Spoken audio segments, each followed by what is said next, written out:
Elles étaient nombreuses, les lois qui bafouaient la constitution du Rwanda selon des experts, notamment la loi sur la liberté d'expression et la liberté de la presse. Après l'approbation du nouveau code pénal en août 2018, plusieurs membres de la société civile ont signalé des dispositions qui n'étaient pas en conformité avec la constitution. Un cabinet d'avocats a même saisi la Cour suprême sur quelques articles du nouveau code pénal. Il y avait 3 articles qui allaient à l'encontre de la constitution du pays, surtout celle sur la liberté d'expression. Notre argument à la Cour était l'article 15 de la Constitution qui encadre l'égalité de tous devant la loi. Donc, ce n'est pas correct que la loi puisse protéger les autorités plus que tous les autres citoyens.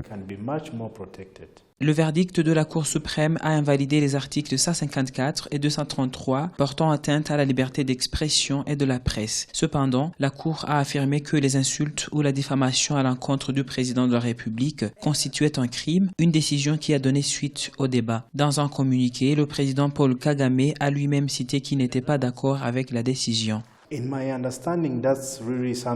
C'est très bien que le président ait pu s'exprimer en tant que citoyen, même s'il respecte la décision. Cela montre qu'il comprend que tout n'est pas toujours à propos de lui, que les citoyens ont un mot à dire. Cela est vraiment impressionnant car il a demandé à ce que les débats s'enchaînent et peut-être qu'un jour, cette loi sera amendée. La loi stipule que quiconque insulte le président de la République est passible d'une peine de 5 à 7 ans de prison et une amende allant de 5 millions à 7 millions de francs rwandais. De l'avis de plusieurs citoyens comme le président Paul Kagame, il serait préférable de traiter de tels cas dans des tribunaux civils.